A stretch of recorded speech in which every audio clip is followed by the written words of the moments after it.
в Кистыме все были Касимовы, и чтобы как-то между собой различать, делились по родам. Отдельный род жил на одной улице.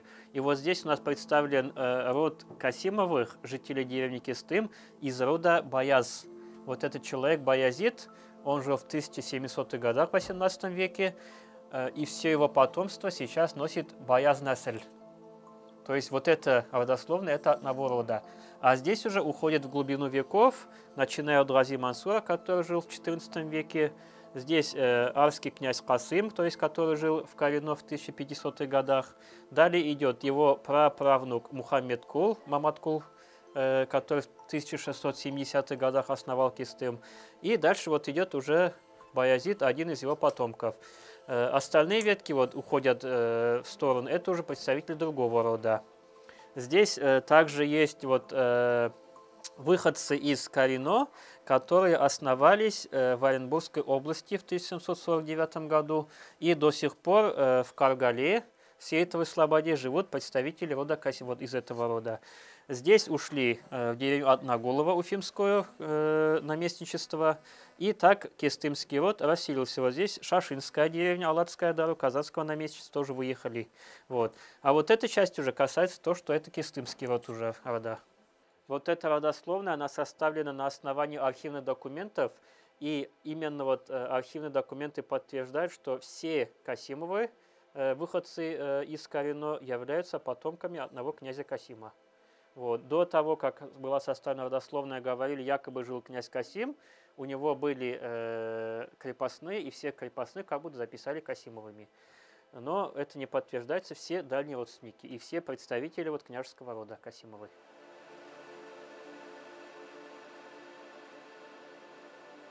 Я пришла мужу. Вот каждый год вот в такое время уже мы немножко над могилу украшаем, цветы сажаем, чистим от сорняков. У нас тут, как называется, родственные все родственники лежат со стороны мужа. Все Касимовы, свекор, свекровка, родные братья, все очень рано умерли. В основном генетически, инсульт, инфаркт. Вот. Мой муж умер 55. Вот самый младший брат умер 50 лет. Там 44. Брат умер. Еще брат умер 63. В основном это Касимовы. Приезжие только тут есть по другим фамилиям. А так-то у нас деревня Касимовых. И сейчас уже все строят новые дома. Молодежь остается. Новая улица у нас там, братьев Касимовых. Дети младшие у меня в Глазове приезжают на выходные, а старший в Питере живет. Он кузнец, вот такую ограду сделал отцу.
Кистымская соборная мечеть деревянная, она была построена в 1905 году.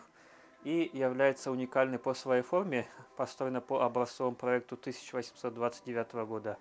И по размерам на тот момент была самая большая мечеть Вятской губернии. Да и сейчас, наверное, из деревянных самая большая.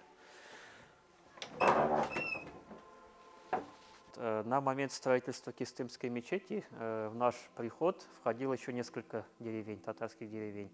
Вот. И сама деревня была большая. Вот еще в 1920-е годы в Кыстым проживало 2500 человек. Поэтому, естественно, мечеть должна была быть вместительной. Кроме этой мечети, еще в Кыстыме в 1911-1918 году были построены еще две маленькие деревянные мечети. При каждой мечети действовала своя мусульманская школа. В этой мечети дети обучались и жили дальше еще, ночевать оставались. Поэтому по бокам еще были балкончики, где обычно или по праздникам молились, а в обычное время спали ученики. Вот, поэтому вот здесь представлен интерьер мусульманской школы. Вот, мечеть у нас сейчас уже не действующая. Мы здесь молимся только по праздникам. Курбан-байрам, Ураза-байрам. Мужчины здесь молятся вот, в малом зале. В остальное время мечеть используется во время экскурсий. Она включена в тур-маршрут «Легенды Кыстыма». Вот, очень часто приезжают к нам туристы, но пока еще местный туризм у нас развит, в основном из Удмуртии приезжают.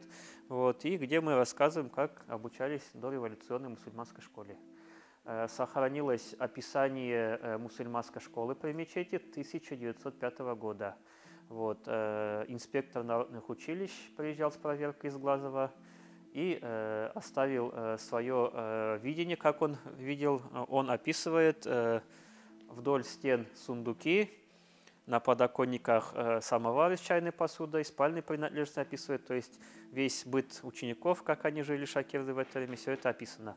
И вот по этому описанию мы воссоздали вот такой интерьер.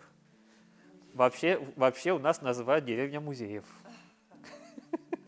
У нас есть школьный музей, нынче 30 лет ему исполнилось, Краеведческий школьный музей, из двух залов состоит, Краеведческий этнографический зал.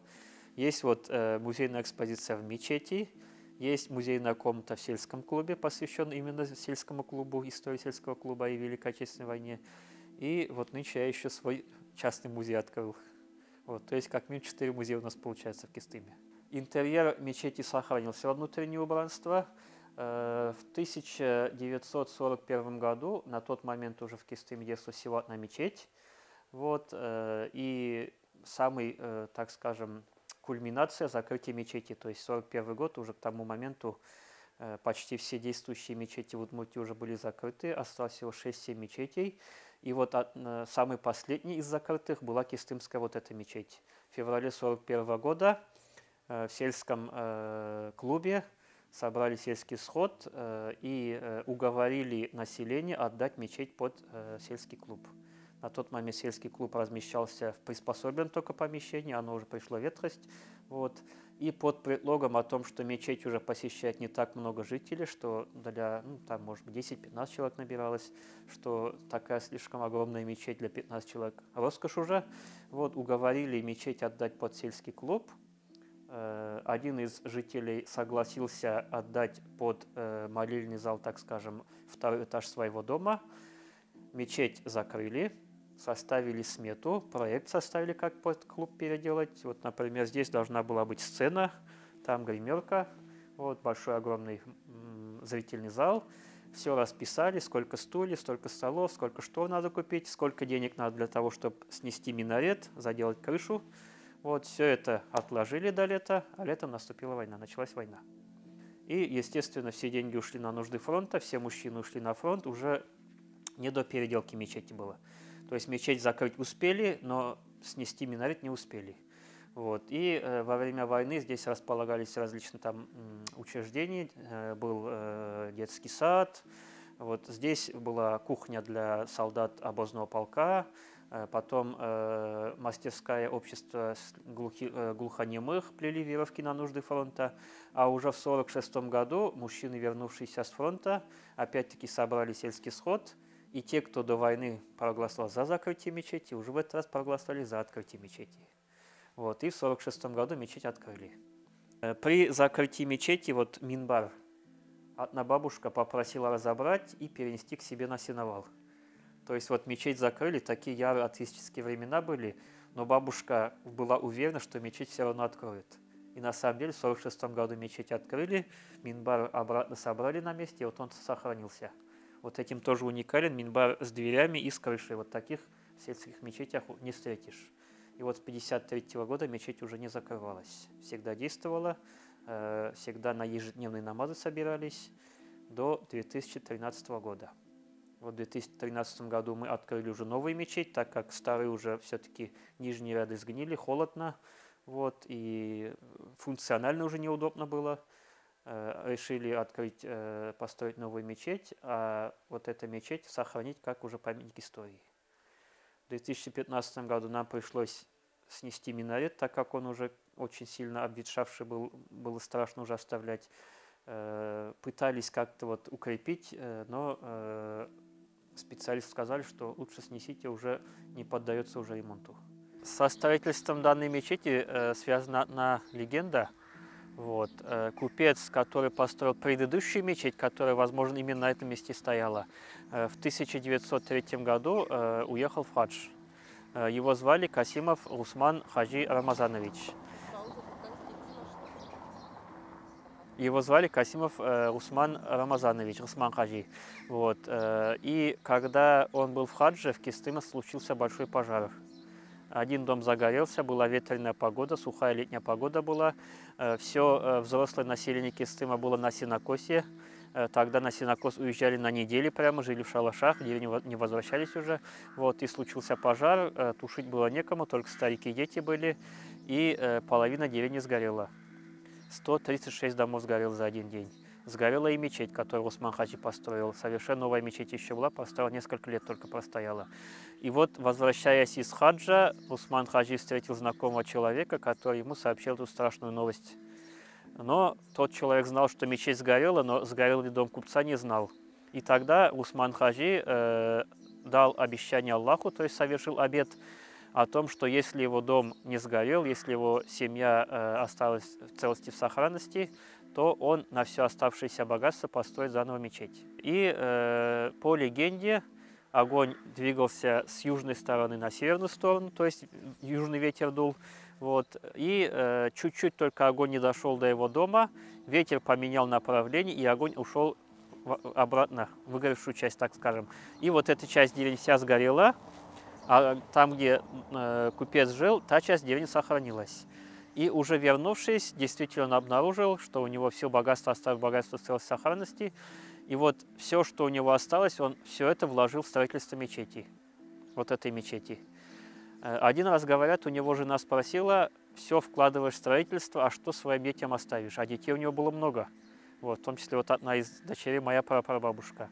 Вот. И на что он ответил своей жене: благословление Бога и благодарность людей. Вот это полумесяц, который был установлен в 1905 году. Вот. Представьте, минарет, он самый высокий минарет был в Вятской губернии у нас. Тогда же ни кранов, ничего не было. И когда все-таки его смогли установить, купец, который мечеть построил, Усман Хаджи, сказал, вздохнул облегченно: вот теперь, говорит, я, наверное, уже смогу и есть, и спать. До этого, говорит, неделю не спал, неделю не ел. Настолько переживал, смогут ли поднять полумесяц. Вот. Но в начале 90-х годов вот здесь гнило и перекосилось. Поэтому в срочном порядке заказали в глазы вот тот полумесяц и заменили. В 92 году тоже вот заказали уже вот это, в глазу его изготовили из нержавейки. Вот. И устанавливать пригласили башенный кран, позвали, но этим башенным краном не достали, не смогли установить. Вот. Уже потом договорились с пожарниками, пожарники уже помогли лестницей. Вот таким вот только смогли, потому что минарет был очень высокий. Вот от чердака, получается, до вот этой части 22 метра. Плюс еще здесь где-то 3,5 метра получается. То есть один сам минарет только был около 30.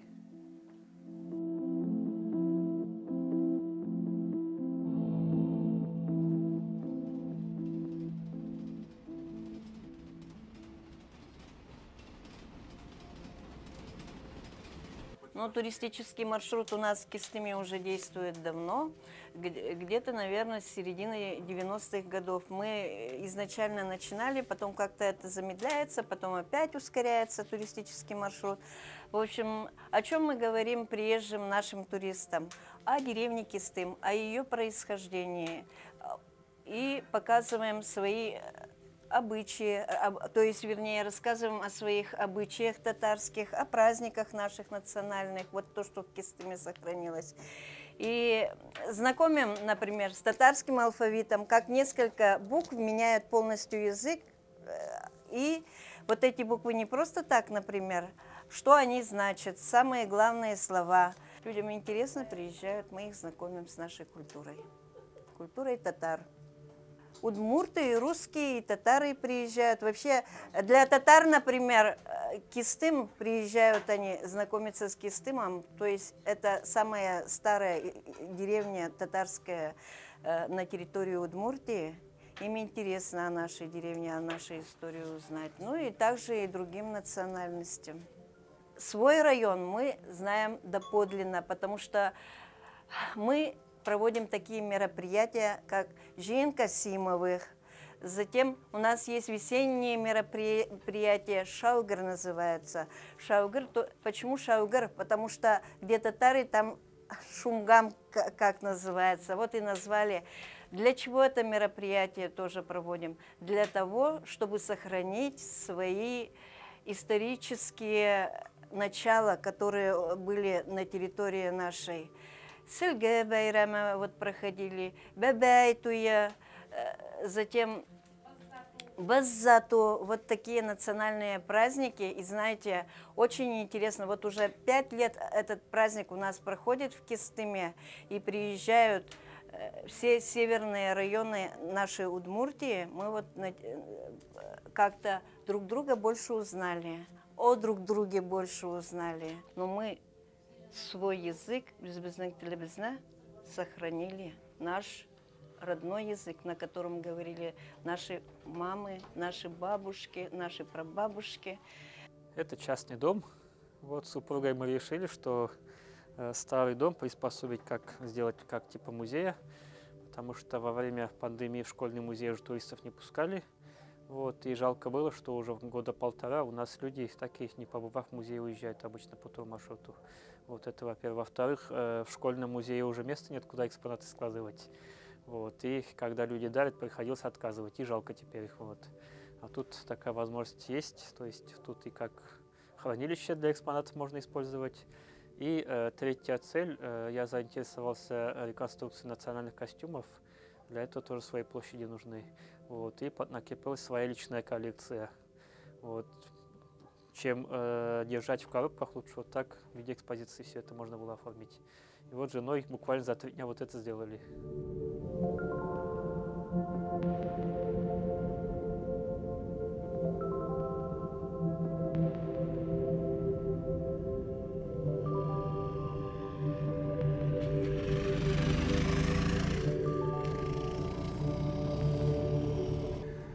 Здесь живу с 2015 года. Переехал, когда женился. А здесь у меня этот папа родился, этот Бабам, Аби отсюда. Вот, как бы, здесь вся молодость прошла. Каждые выходные здесь приезжал в баню, в выходные. А потом решил вот к жене вернуться сюда. В этом доме живем почти уже полгода. Меня зовут Айзля, я родилась в этой деревне, работаю в садике музыкальным руководителем. В городе суета большая, а здесь спокойно. Тишина, птички поют, природа. Я учился в Глазове, там был я единственный Касимов, как бы. Но сейчас и в городе уже тоже в Глазове появляется, это большинство Касимов становится. Заполняем. У родителей остаюсь ночевать в Глазове. Как бы это окна открыты, шум машины, постоянный гул. Это неприятно. А тут лег, тишина.